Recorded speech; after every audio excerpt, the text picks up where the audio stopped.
given what has happened on SmackDown recently, I, Simon Miller, have decided I want to be the tribal chief. I'm entirely sure this worked out as I intended. I mean, can you imagine if this is what the tribal chief wore? Bloodline never would have worked. Speaking of the line littered with blood though, WWE have to keep pumping out those videos. Because we had another one at the start of SmackDown telling you everything that's going on between Roman Reigns and Jay Uso. And it just gets you so damn pumped. Especially because later, we're going to come up with the rules of combat, whatever they said. It was cooler than that, but don't worry about it. Then also cut to Roman Reigns, who was only just arriving at SmackDown. Man, this guy, he is terrible at timekeeping. Also, my friends, hello and welcome to another episode of Ups and Downs. And today, obviously, we are focusing on WWE's Friday Night Bonanza, which is what they should call it. If they ever want to rename it, it should be called Friday Night WWE Bonanza. Then my grandma may watch, though that may be impossible, because my grandma is dead. Anywho, we then got into the nitty-gritty, and straight away, everybody was mad. Wrestling is the best. Because we had our second number one contender match for the US Championship, and it was Sheamus taking on Rey Mysterio, taking on Cameron Grimes, taking on LA Knight. There he is. WWE must know they have something with La as well, because they allowed him to cut a promo as he made his way to the ring and everybody was going crazy. And yeah, he is just a joy. I can't tell you why. Sometimes in pro wrestling, stuff just clicks. We obviously went right into a brawl and it ended with Knight standing tall when we cut to a commercial, and by the time we came back, Sheamus was just in control. I guess we're going to have to make it up again. I suppose the Irishman could have turned tonight and gone, oh, hey there, fella. I hear you're not getting your push for a few weeks, laddie-o. Maybe you'll miss your mark. Because that's right, if you have been active on social media this week, the rumor is LA Knight is going to get a push, but it's not going to be till after SummerSlam. So when Sheamus did tell him, he was absolutely despondent, got punched in the face. Sheamus was also chopping LA so hard in the chest, he must have thought there was free pizza in there. When Cameron Grimes snuck in and he went for the most devastating move in all of sports entertainment, the surprise roll-up, and it only got a 1. Now look, I like Cameron Grimes. I was like, dude, you may as well have just desecrated my grave. 1. It felt even more because Sheamus and Rey Mysterio then teamed up to do double 10 beats, when they kind of looked at each other, shook hands, and then they started to fight. I was like, of course you were going to do this. Why did you think about being buddies in the first place? This is about wins and losses. When Ray tried to 619 him, but that was a terrible plan because Sheamus hit a backbreaker, which means he was trying to break his back. When Cameron was here once more, he just started booting people in the face. Good plan. It was then Knight's turn, so he got in there and bopped Ray when they did like a Tower of Doom, but essentially everyone just fell on poor Cameron Grimes, when I should probably tell you that yes, Austin Theory was sitting at ringside. And around about this time, Ray decided, I'm going to throw a human into you. And do you know what Theory did? He just moved out the way.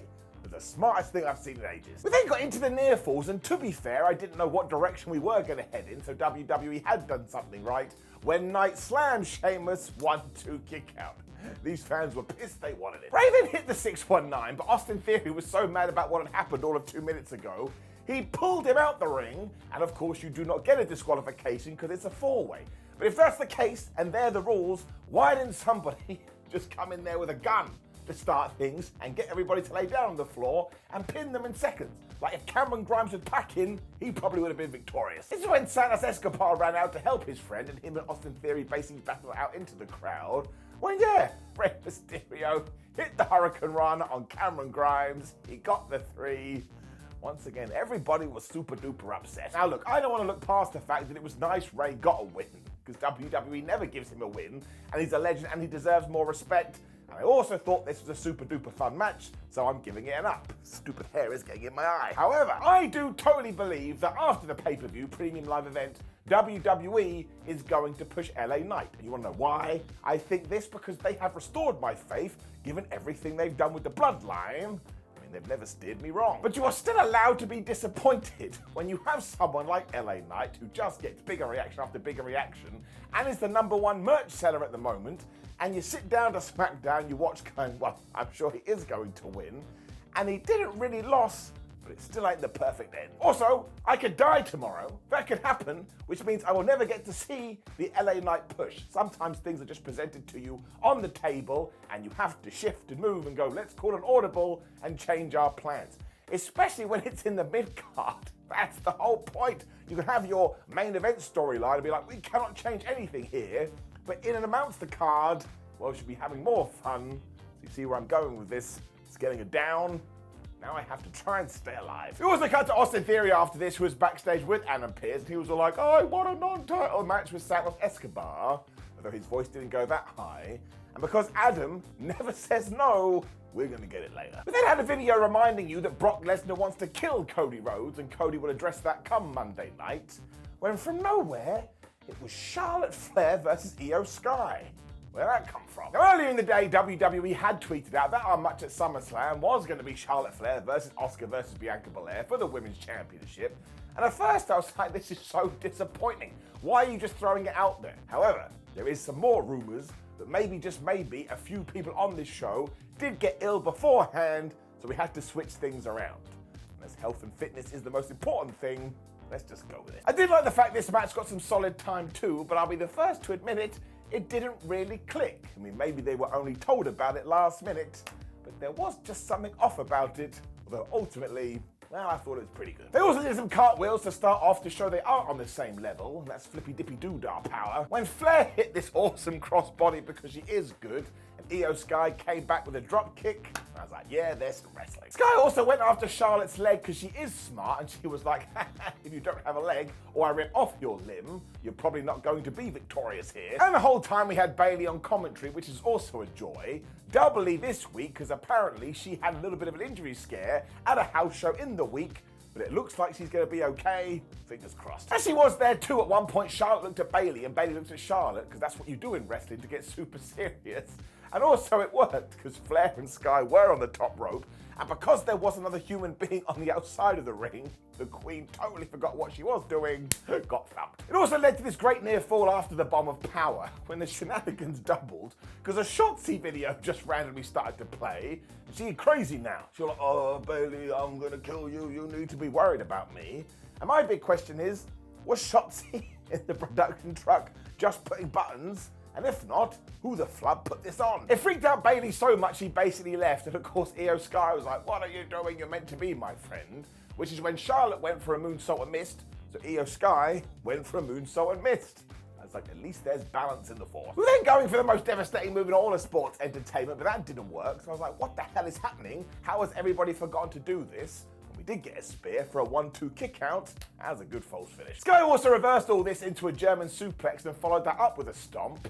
When Charlotte, I think, just got bored, she hit natural selection, she got the 3. That was a little bit anticlimactic. Now I'm going to have to assume that we did do this because Sky is going to cash in her Money in the Bank briefcase at SummerSlam and become the champion. And as long as that does come down, I don't actually care what you do with her beforehand. Because IYO SKY as WWE Women's Champion, that's good. So as mentioned before, I don't think this one clicked as intended. I had more of a good time than I had a bad time. Gonna give it an up. Asuka also teleported in afterwards to beat Flair up, so we kind of tied into that storyline. But I am still a little bit perturbed because the Empress of Tomorrow feels like the third wheel, even though she is holding the title. So if somehow she did walk away still as the champion, well, I wouldn't mind that at all. Also, do you remember when we did that game-changing WWE draft a few months ago? It was totally pointless. Now, I don't actually mind because it is so much better when we use all the superstars as and when needed. But Rhea Ripley and Dominik Mysterio were then just on SmackDown, and the reason was, shut up. Now, he did win the North American Championship on NXT, which is one of the greatest things to happen in 2023, when all of a sudden Butch walked in and said, listen, Dom, I think we should fight for that belt. Dominik was like, no, why would I do that? Also, there's nobody here to authorize it. When Shawn Michaels popped up, he said, well, I'm running NXT. It's happening. The best part of all of this is that HBK almost called Butch Pete Dunne, which you would do. It was so good. Which does bring us right to the crime counter. Let's not stand on ceremony here, Mr. Wayne. Bring it down. It rolls up to 13. Why? I'll tell you. Because we saw Bayley and IYO SKY backstage in the locker room, and somebody had taken a picture of Bales and stuck it to her luggage. But do you know what she had used as a sticking device? Some scissors. I'm sorry. If you took that to the cops, they would definitely investigate it. Obviously, you were meant to think that Shotzi did this, and I quite like this new nuts character. It's doing something for me. But yes, you would most definitely go for jail. When it was Santos Escobar versus Austin Theory, it was alright. And once again, I think we may have done this due to all that illness stuff we talked about earlier, although it could mean that we're going to go in multiple directions next week. Because Santos was victorious here, so he beat the US champion, so I suppose Rey could beat him next week, and then you do Austin Theory versus Rey Mysterio at SummerSlam. Austin Theory wins that, so he can come out and say, haha, I'm beating everyone, I beat John Cena, I beat Rey Mysterio. And then you do the Austin Theory versus LA Knight stuff, and LA Knight beats him, and then we can walk into the lovely, wonderful forest. Alternatively though, we could actually light a fire under Santos' ass, and he beat Austin here like I've told you, he beats Rey Mysterio, and he wins at the pay-per-view premium live event. That's good too, we should be pushing everyone. Theory also landed a DDT early on, but didn't even go for the cover, so if you went really quiet, you could probably hear Jim Ross getting mad. Just before we cut to the commercial, Austin was like, time out, time out. I love it when bad guys do that. It's not a thing. We've then got some back breakers, and I've already told you about those. They do break your backs. When Escobar hit such a crazy 2023 wrestling dive, Austin Theory went into Alan the announce table. Poor Al. He was then hitting cross bodies, which did indeed seem to be the moves of the evening, but instead Austin then kneed him right in the face. But when he went for the A-Town down, he too got absolutely murked. We were playing wrestling tennis. Austin then decided, well, I think I shall do something off the top rope, which was a terrible, terrible decision, because when they were tussling up there, he got hit with the Hurricanrana, he got hit with the Phantom Driver, and Santos Escobar pinned this guy clean bang right in the middle. So I've laid out my two plans, and either are pretty good, so fingers crossed. Yeah, I mean, I wasn't offended by this. Who would be offended by this? Doesn't make any sense in the world. 2 + 2 = potato. And look, I tell you, I think we are doing something big with Bobby Lashley. Because he was seen last week having a chat with the Street Profits, and this week he was talking to Trick Williams and Carmelo Hayes, they of NXT fame. So is he making some group that is going to exist over multiple shows? I mean, I would flipping love that. And now look, I've set my own expectation bar, so I look forward to being disappointed. When Dominik Mysterio, the condom, made history. I mean, this is amazing. Because look at this. He headlined Raw in that tag match. He headlined NXT when he did win the North American title. And in terms of fighting, he headlined SmackDown because he was taking on Butch. So what an absolute banner year it's been for Dominik Mysterio. His relationship and team with Rhea Ripley is also the unexpected treat of the year. I think we should give them all the titles and rename the company Rhea Condom Entertainment.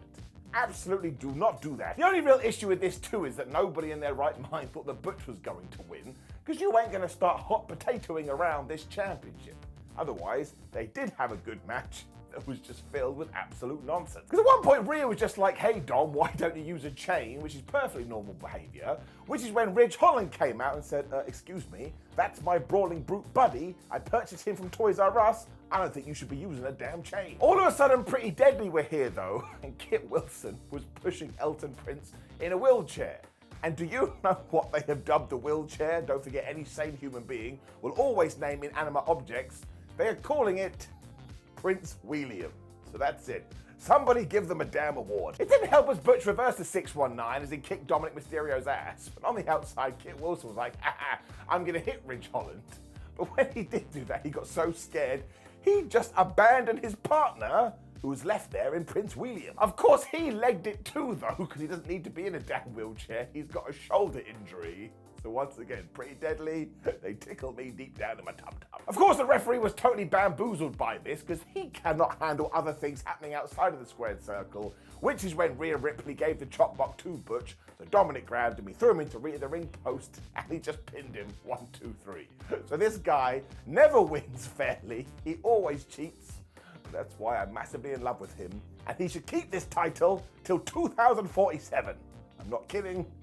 We also learned that it was going to be Karrion Kross versus Carl Anderson next week. And honestly, this whole Karrion AJ Styles feud, we got to do something with it when it was time for the Bloodline. So I was pumped. We were going to learn what the rules of engagement were, because it is going to be Roman Reigns versus Jay Uso for the title at SummerSlam. Once again, these are just silly words coming out of my mouth, but when you tie it into this angle, Fabu.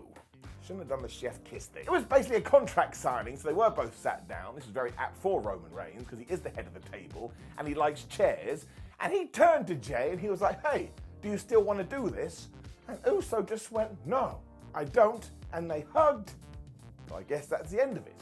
I'm also massively lying. Instead, Jay said, of course we have to do this because you have brought us to this position and you put Jimmy in the hospital. So when we get to the Slam of the Summer, I'm going to destroy you. Reigns tried to slap him down by saying, man, you still don't get it. You were still just a pawn in this game, when he did sign the deal. When Jay Uso was like, I need to sign that, and he ripped it up. I was like, Jay, I don't think you understand how this works. He just had the best reason though, because their contract is already written in blood, which is kind of an insane thing to say, but it sounded amazing. But also, come the Slam of the Summer, they are going to compete in tribal combat. And that means no rules. To the point, maybe Jay Uso is going to go into the fans and get old woman slipper and slap Roman Reigns around. And I tell you why this was good, because it actually made Roman laugh. I love those moments. Reigns also wanted to know whether the elders knew about this, and Jay was like, yeah, it was their idea, when all of a sudden Roman got so mad and he told everybody to shut up. We then did stir this pot though, because everybody did agree, and we had the most passive-aggressive handshake you've ever seen, when all of a sudden Solo Sikoa was here and he was going to spike his brother when Roman said no. Oodalally. Jay isn't playing anymore though, so he super kicked Solo, and all of a sudden Roman was looking at Jay and Jay was looking at Roman, because this was Super Serious 9000, and it also means, yes, they are going to do this match, and whoever does win will also be the brand new tribal chief. It's flubbing great. There's also so much you can do with this, and look at everything we are doing with Sikoa. He is becoming totally unhinged because of the way Roman Reigns is treating him, and you just know eventually, who is he going to turn on? Roman Reigns. So these segments never miss, everybody is playing their role, and while I don't think that Jay Uso is going to win at SummerSlam, I've got that 1% in my belly where I'm like, well, what if he does? It's a fantastic feeling, as was this up. Which did indeed bring us to the end of SmackDown, and of course it's going to get an up. I mean, they're on fire right now. They could probably book a goat versus a llama and somehow make it work, so I absolutely think you should check it out, and you should like the video, share the video, subscribe, and click this here. It's ups and downs for AEW Dynamite. I know, oh my gosh, a different promotion. Watch it anyway. Also, please do leave a comment below and let me know what you thought about last night's SmackDown. I may have already said that, but hey ho, I've said it again. WhatCulture.com, social media, we're all there, as are you. It's 2023. Just remember, always try and enjoy wrestling as much as you can, otherwise you're wasting many hours of your life in a week, and I definitely am. That's my job. If I can get away with it, how did we get here? Goodbye.